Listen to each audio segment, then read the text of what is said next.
ginhimo nga pandi kuko, pandesal. Ayan o, grabe, ang lambot-lambot niya o. Ayan o, first time ko naghimo nga amo ni kalambot. O, see? Parang palaman o. Namit siya.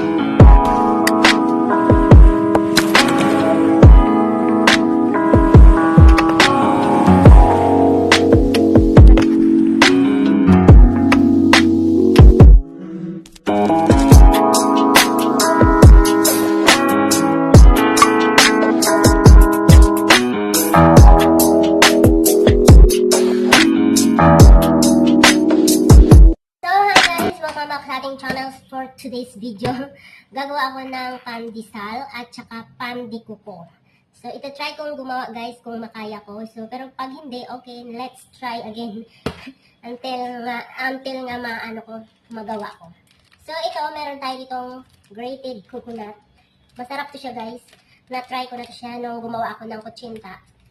Matagal siya mapanis. Hindi katulad sa fresh na binili ko noon. Isang araw lang panis na ito. Tumatagal siya guys hanggang 6 days. O, ito meron sa 20 pa yung expiration niya. May 3 weeks pa siya guys. So, tamang-tama. Gagawa ako ng pandikuko. Tapos, pandesal. So, bala ko sana guys ang gawing pandesal is OB pandesal with cheese. Ang problema, hindi ako nakabili ng cheese. Ano ngayon ang ilalagay ko sa loob? Wala. So, ito try ko ang pandikuko guys. So, ito yung ating flour. Pero konti na lang siya. Iwan ko makaabot na to ng 4 cups. So, pag makaabot na ng 4 cups, hatiin ko na lang guys yung ang dough. Ang kalahati gawin kong pandesal, OB pandesal, na plain lang. Wala kasing cheese, at saka hindi ako nakabili. Sa susunod na araw na lang siguro ko gagawa ng ganun guys. So, gagawa lang ako muna ngayon ng pandikuko. So, dahil meron tayo nito. So, ang ano niya lang naman to, butter, asukal na pula, at ito ipaghahalo mo sa kawali. Tapos, lagyan mo konti ng breadcrumbs para medyo mag-ano siya. So, yun lang. Tapos, ipalaman mo siya mamaya sa dough na ginawa mo. I mean. So, meron din dito akong cinnamon. Bala ko rin gumawa ng cinnamon rolls, guys. Pero, ang problema nga is wala rin akong parchment. So, kailangan ko magbili ng parchment at saka cheese. So, dito ko siya ilalagay, guys. Pero, kailangan nating lagyan ng parchment dahil baka dumikit siya dito. Or, pwede rin siguro lagyan natin ng butter bago natin i-bake, di ba? Pero mas maganda sana may parchment. Kasi gagawa din ako, bala ko rin gumawa guys ng, anong tawag doon? Nagawa ko na yun noon doon sa Bahrain, ang pianuno, at saka yung isang klase, yung egg, at saka yung kanyang white egg, mo. So, basta, yun. So, to try natin gumawa. Pero magastos pala pag, magastos pala guys pag ganito-ganito, magbe-bake or magluluto ka ng mga kung ano-ano. So, kailangan talaga, di ba? So, try natin gumawa para matuto tayo at tayo ay bibili ng electric oven para pag uwi natin, meron tayong magamit at magtitinda tayo ng pandesal. So, yun lang guys. Samahan niyo ako ulit dito sa kutuban. So, meron tayo dito guys, milk. Ito yung milk natin na bili. Meron tayo ditong asukal. Brown na asukal ginagamit ko kasi guys, ayoko ng puti kasi masyadong matamis. At saka meron tayo ditong ito. Kalahati na lang to siguro. Tapos, meron tayong egg. At syempre, ang flour natin kanina, pinakita ko na. Tapos, yung sugar natin ito. Yung salt. Kunting salt lang naman. Tsaka 2 tablespoon of cooking oil and breadcrumbs. Ito yung breadcrumbs na.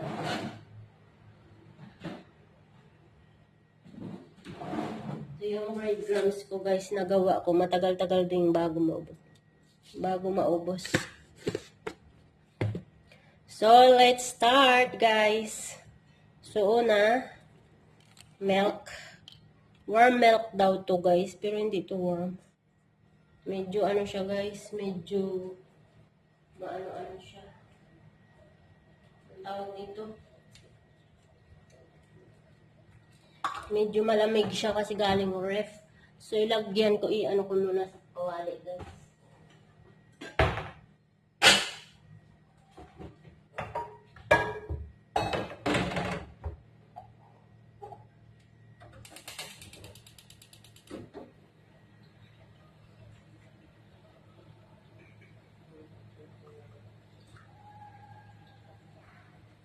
Aray, ang init.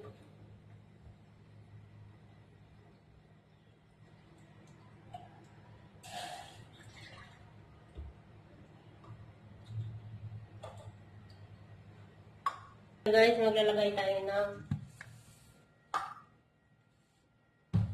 harina. So, itong ating harina. Lumipad pa. So, ito ang ating sukatan. Isang cup. Ay, 3 and 1/4 cup pala guys.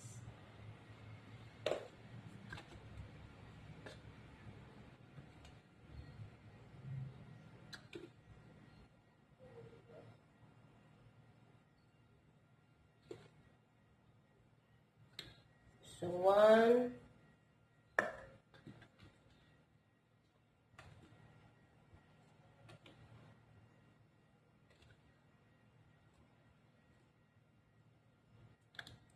2,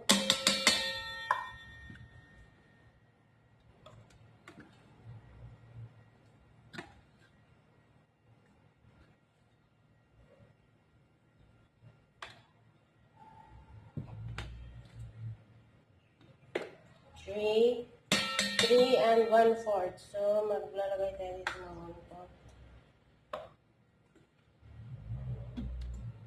Ayan, 1/4. Tapos, sugar na 1/4 cup sugar or 2 spoon.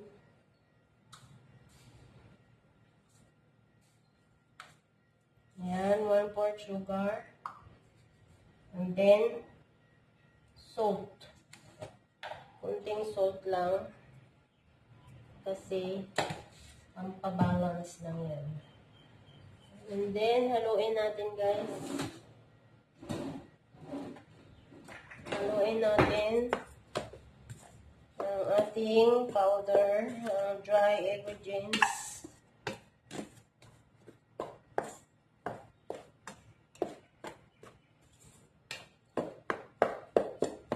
And then, isit aside natin.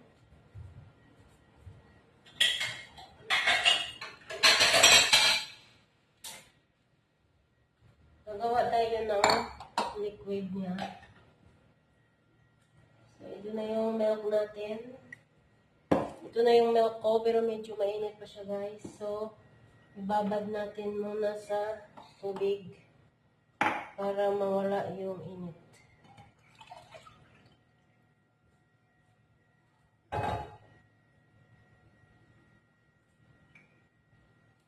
So, ito siya, mainit siya. So, hindi pwede mainit ang ating gas. So, ito yung ating yes. So, may natira pa siya guys. So, ikip lang natin to para sa sunod na nagamit naman tayo. And then, maglagay tayo ng isang egg.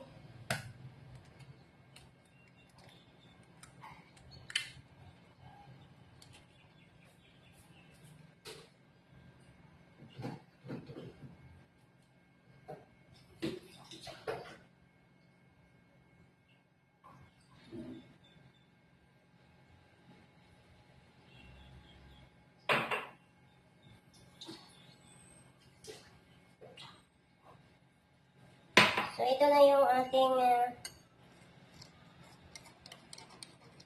milk. Lagay natin 1 cup. Tapos, meron pa siyang dagdag kasi para masarap. Charot. May sobra kasi guys, kaya nilagay ko na kunti lang naman ang sobra.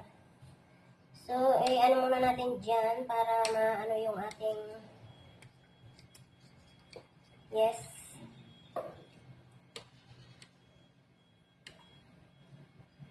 Sana umalos na siya. So, isit aside natin after 5 minutes. Balikan natin guys.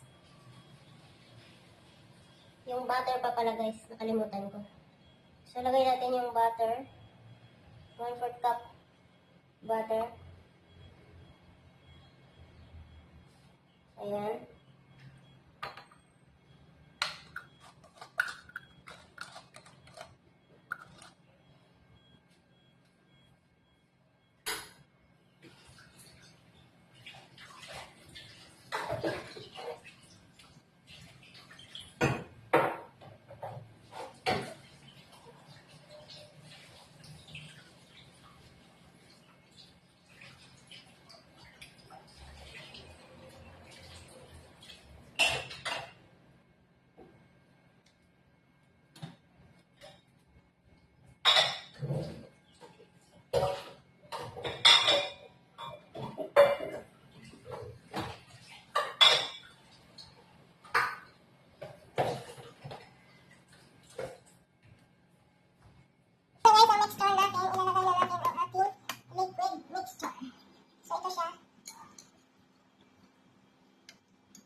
magmamasa tayo.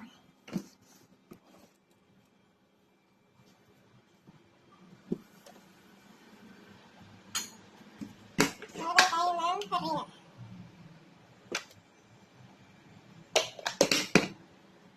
Kita mo ba? Lalagay natin dyan.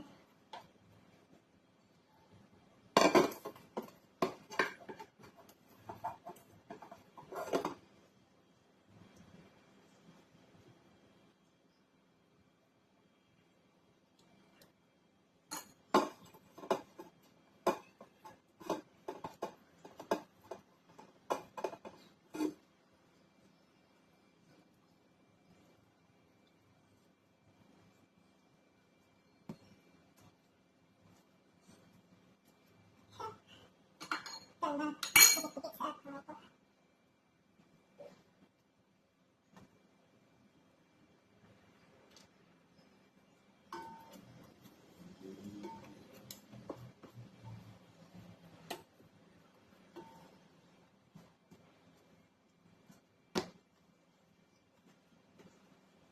Parang sa umpisa guys, ang mayroon ko. At nagmasa ka sa mano-mano, ganito ang kinalabasan. Ganyan talaga pagbaguhan na. Yung pag sa machine ko guys, easy lang. So maglalagay tayo ng konting mantika. Oops! Nasobrahan. Para hindi masyadong magkit.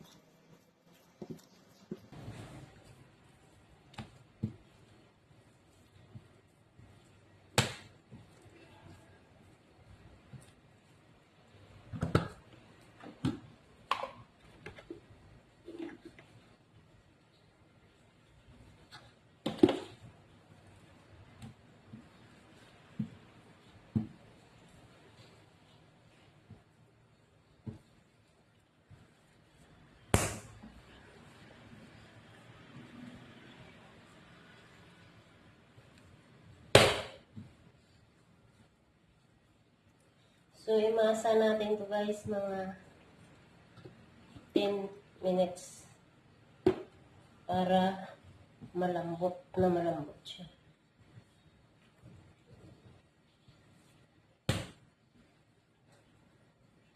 Nakakapagod lang pag ganito guys, mano-mano.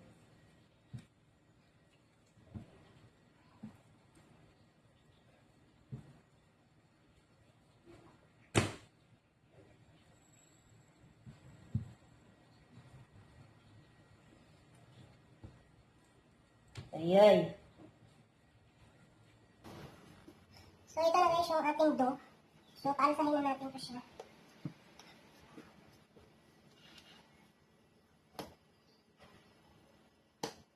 Dito ko siya ilalagay paalsahin guys. Sa may mantika ito siya guys.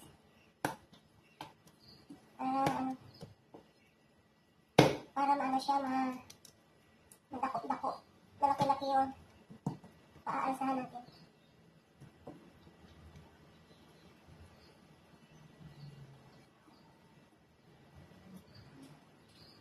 So, takpan natin siya ng towel.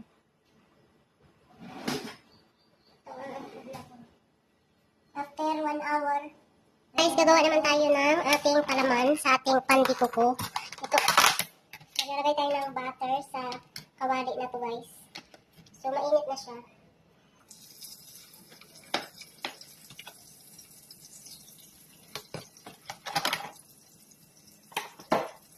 Tapos, ilalagay natin to coconut na inayod.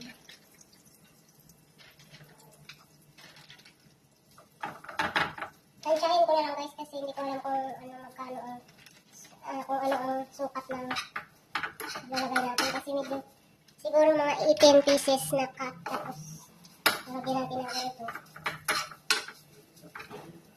Dagdagan natin siguro guys kasi baka kulangin to. Ayan, pwede na yan.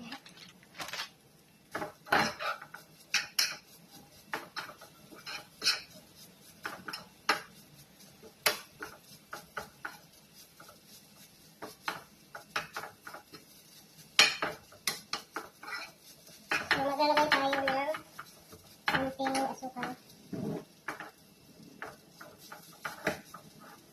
Lalagay tayo guys ng asukal.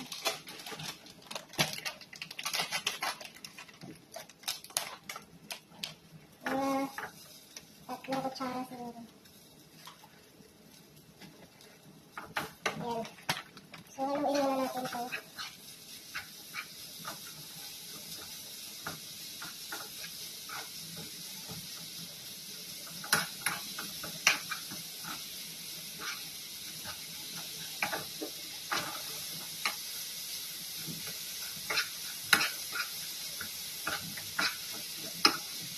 Tapos, tagalawin tayo ng breadcrumbs.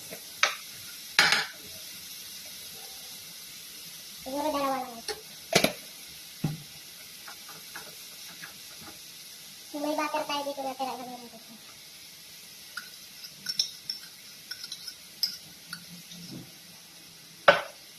Bango niya.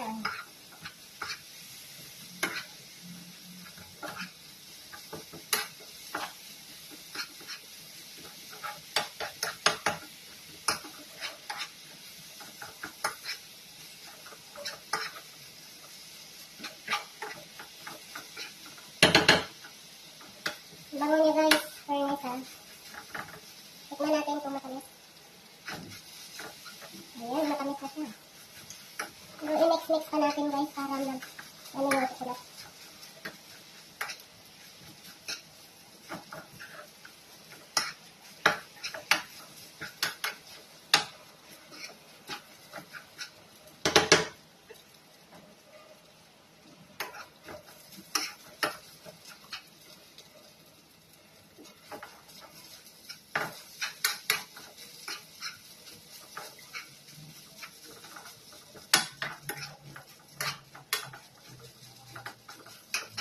Ayan guys, so ganyan ang itsura niya.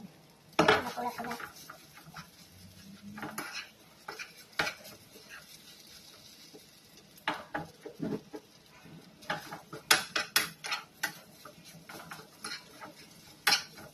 Ang init.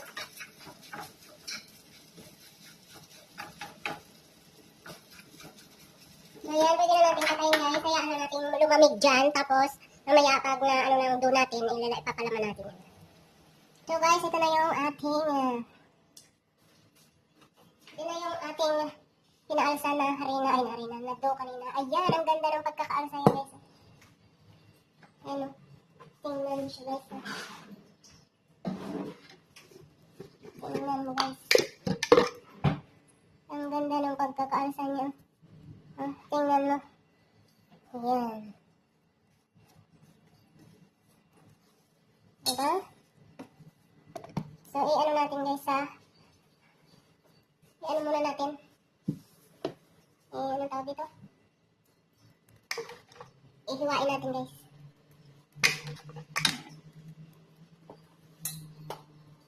Ayan. Hiwain natin. Sa dalawang portion.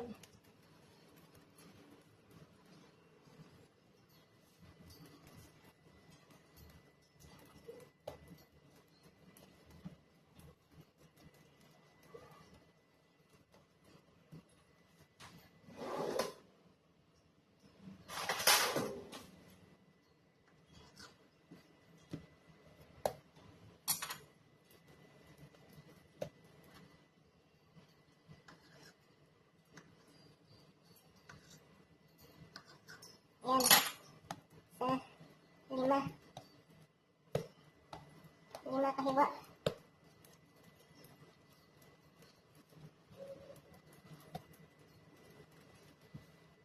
Tapos ay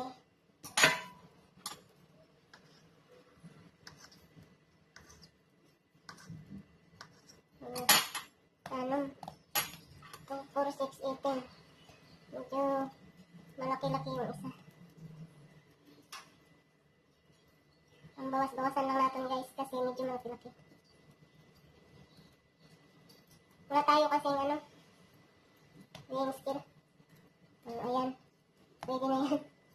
So, ito yung ating ano guys, yung ating palaman. So, ilalagay natin yan dito muna. Malamig na to siya guys, pwede na to. So, ilalagay natin sa loob niya. Tamayin ko na lang guys para mabilis. So, ayan, ilagay natin dyan. Tapos, i-ano lang natin. Bilog ulit. Tapos, i-ano natin dito guys. iligid natin sa breadcrumbs. Itong breadcrumbs guys. Oh. So ilagay natin yan sa breadcrumbs. So ilagay natin dito sa ating pan. So next.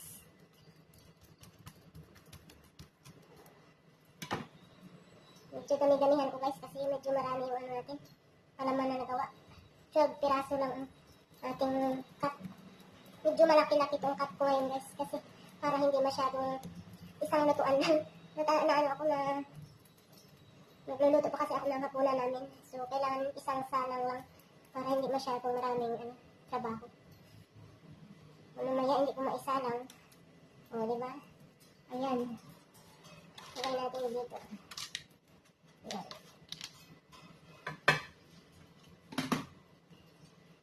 Medyo malaki to.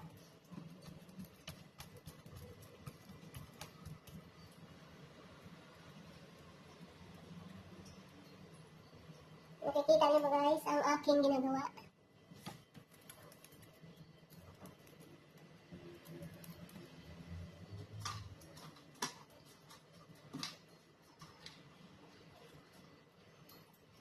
So ito malaki din to, bawas-bawasan. Bawas-bawasan ko na lang guys kasi medyo malaki-laki yung ating cut.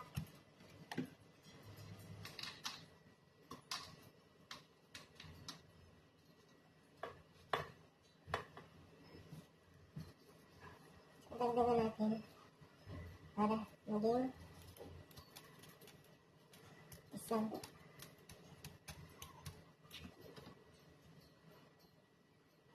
2, 4, 6, 8, 10, 12.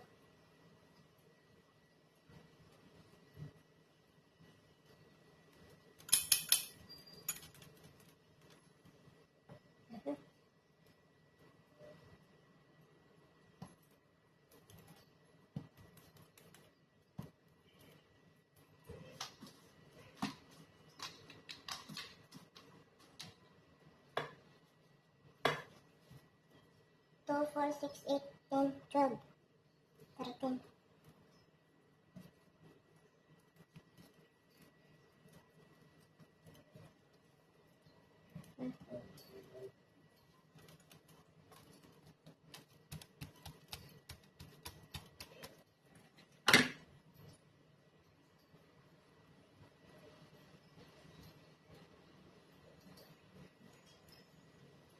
Lagay palabog na naman yung style.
lahat ang ating nagawa. So, takpan muna natin mga 10 minutes bago natin i-bake. Alsahin muna natin to guys. 2, 4, 6, 8, 10, 12, 14. Not bad na guys. So, yan, palsahin muna natin guys. Takpan natin ulit. Takpan natin ulit ng... Tada! Ito na guys yung ating pandikuko pandesal. Ayan. Luto na siya. So, tanggalin natin sa ano, sa kanyang lalagyan.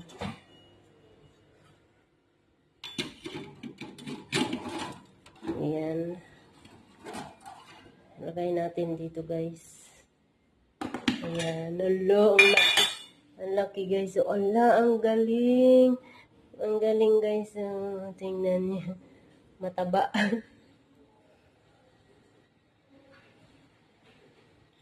Pandikuko alae pandesal. So, ayan. Try natin guys. Tikman ko masarap. So, ayan guys. Try natin tikman to. Dito muna ako kukuha sa gilid. Sorry hindi nyo nakikita kasi medyo mababa ay mataas yung ating camera. So, ito na siya guys. Ang first na naluto. First na naluto. So, tingnan mo guys, ang lambot. Ayan. Ayan. So, try natin.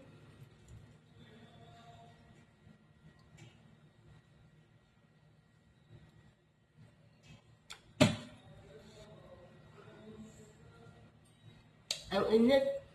My goodness guys, ang sarap. Ang sarap niya. Pandikuko ala pandesal. Di ba ang pandikuko plain lang siya? At saka yung may ano sa may top siya sa na egg white, tapos pag naluto siya hindi ganito kasi ang nilagyan ko ng breadcrumbs. Parang Spanish bread ang kalabasan niya guys. Pero ang laman niya niyog. Ang laman niya is yung nasa pandikuko. Pero in fairness guys, ang sarap. Try niyo gumawa guys.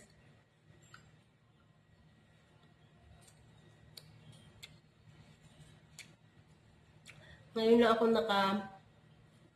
ilang bisis na akong gumagawa guys ng pandesal. Ngayon lang itong malambot na malambot ang ating bread. So, dapat pala ang gamitin ko is fresh milk, ay sa powder. At saka yung pagmasa ko, nasa 12 minutes kanina. Minsan kasi nasa 8 minutes lang, pinahayaan ko ng mag-alsam. So, kanina nakita nyo, di ba? Ang pag-alsa niya is ang laki-laki. Maganda pala pag maganda yung alsa ng tinapay, ay ng dough. Maganda yung kinalabasan niya. Ang sarap!